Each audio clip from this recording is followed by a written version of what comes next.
18வது மக்களவை கூட்டத்தொடர் தொடங்கியிருக்கும் நிலையில் பிரதமர் நரேந்திர மோடி முதலாவது உறுப்பினராக பதவியேற்றுக் கொண்டார்.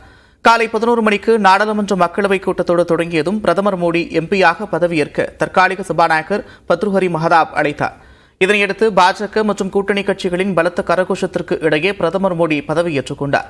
மக்களவையின் அவைத் தலைவராகவும் பொறுப்பேற்றுக் கொண்டார். பிரதமர் மோடி 3வது முறையாக உத்தரப்பிரதேச மாநிலம் வாரணாசியிலிருந்து மக்களவைக்கு தேர்ந்தெடுக்கப்பட்டுள்ளார். मैं नरेंद्र दामोदर दास मोदी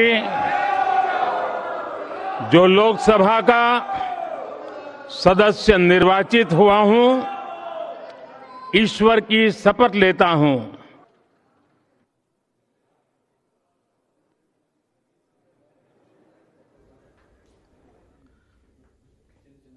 பிரதமர் மோடியை தொடர்ந்து மூத்த அமைச்சர்கள் எம்பிகளாக பதவியேற்றுக் கொண்டனர். பாதுகாப்புத்துறை அமைச்சர் ராஜ்நாத் சிங், உள்துறை அமைச்சர் அமித்ஷா, தரைவழி போக்குவரத்து துறை அமைச்சர் நிதின் கட்கரி, விவசாயத்துறை அமைச்சர் சிவராஜ் சிங் சௌகான், கனரக தொழில்கள் அமைச்சர் HD குமாரசாமி ஆகியோர் பதவியேற்றுக் கொண்டனர். இதனையடுத்து பதவியேற்ற சில அமைச்சர்கள் தங்களது தாய்மொழியில் பதவியேற்றுக் கொண்டனர். குமாரசாமி, பிரகலாத் ஜோஷி ஆகியோர் கன்னடத்திலும், ராம்மோகன் நாயுடு தெலுங்கிலும், சர்பானந்த் சோனாவால் அசாமிலும், தர்மேந்திர பிரதான் ஒடியாவிலும் பதவியேற்றுக் கொண்டனர். முன்னதாக கல்வித்துறை அமைச்சர் தர்மேந்திர பிரதான் பதவியேற்ற போது எதிர்க்கட்சியினர் நீட் என்று முழக்கமிட்டனர்.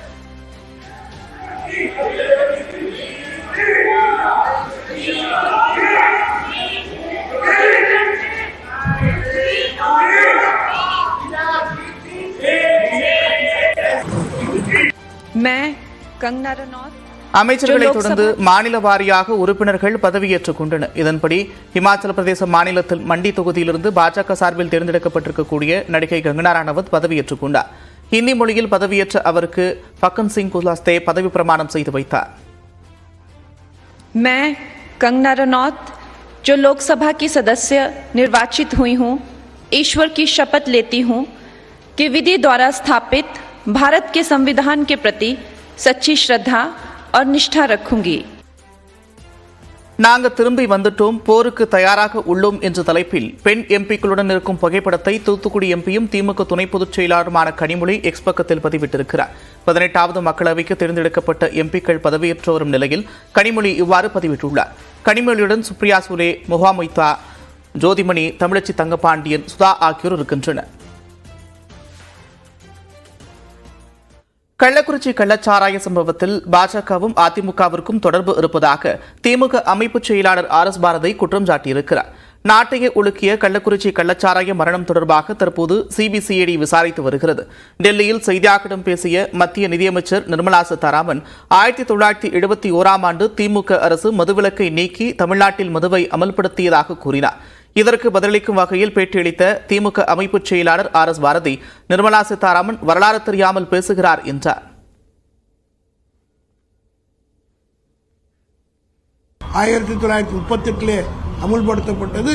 72 வரை அது தொடர்ந்து கள்ளச்சாராயம் நடந்து கொண்டிருப்பதை பார்த்த பிறகுதான் எம்ஜிஆருடைய தலைமையிலே ஒரு குழு அமைத்து அந்த தீர்மானத்திலே பொதுக்குழுவிலே திமுகவினுடைய ஒரு தன்னிச்சையாக முடிவெடுக்கல, பொதுக்குழு உறுப்பினர்களை கேட்டு எல்லா நிபுணர்களையும் கேட்டு ஒரு முடிவெடுத்து கள்ளுச்சாராய கடைகளை திறக்கலாம் என்ற முடிவெடுத்து அந்த தீர்மானத்தை பொதுக்குழுவிலே முன்மொழிந்து வழிமொழிந்தவர்களில் நம்முடைய மறைந்த எம்ஜிஆர் ஒருவர். தொடர்ந்து பேசிய RS பாரதி, கள்ளக்குறிச்சி சம்பவத்தில் அதிமுக பாஜகவுக்கு தொடர்பு உள்ளது என்றார்.